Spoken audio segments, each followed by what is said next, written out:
Dan Yakobus 1:13, God nggak bisa digoda dengan evil. Lalu definisi goda ialah dia punya keinginan daging itulah yang waktu digoda minta untuk dilayani.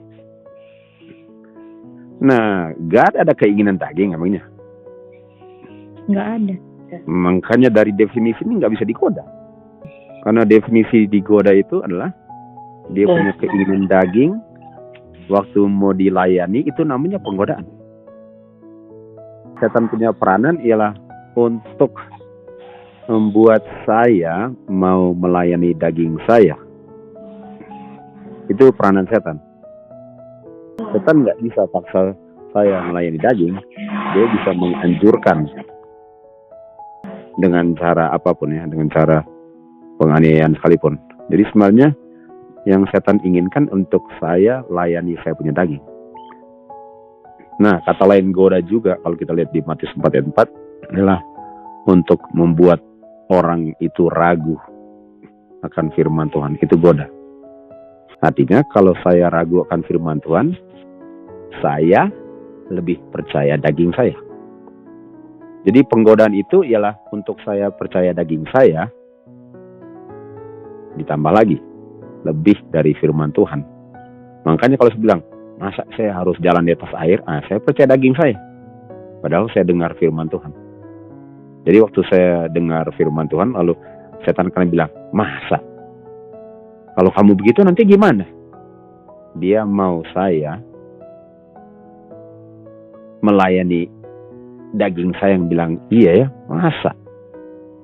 Lalu dengan demikian, saya meragukan firman Tuhan. Masa Tuhan suruh itu sih? Itu penggodaan. Dan Tuhan nggak ada keinginan dagingnya seperti itu, nggak ada. Dan itu evil.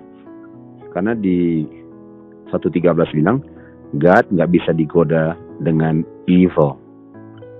Artinya kita punya keinginan daging, kita punya daging itu evil. Jadi setan punya tujuan, setan punya pekerjaan ialah untuk bilang, ini daging kamu. Masa kamu disuruh keluar dari gereja? Nanti orang-orang di gereja gimana? Itu setan punya. Jadi waktu Tuhan bilang, keluar dari Babylon. Setan bilang, kalau kamu keluar, nanti mereka dengar dari mana? Itu udah daging. Gimana? Setiap kali saya ada alasan untuk tidak mengikuti firman Tuhan, itu daging saya. Jadi kalau Tuhan bilang, waktu kamu lihat Paus sudah ke Amerika Serikat, keluar dari Babylon. Lalu setan bilang, setan bisik hati saya, kalau kamu keluar, siapa yang mau tolong mereka? Itu daging.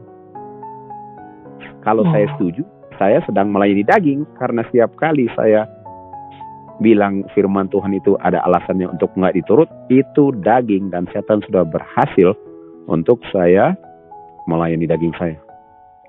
Jadi apa saja yang Tuhan bilang, apa saja yang Tuhan bilang tentang kita punya kesehatan, tentang kita punya makanan, kita punya minuman, kita punya gaya hidup, kalau saya pakai alasan, saya sedang melayani daging.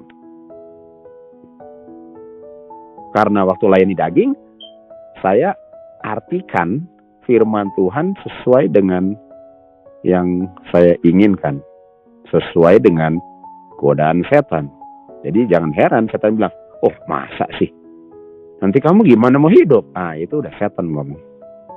Dan kalau saya setuju, saya sedang menyetujui anjuran setan. Saya sudah jatuh dalam penggodaan itu.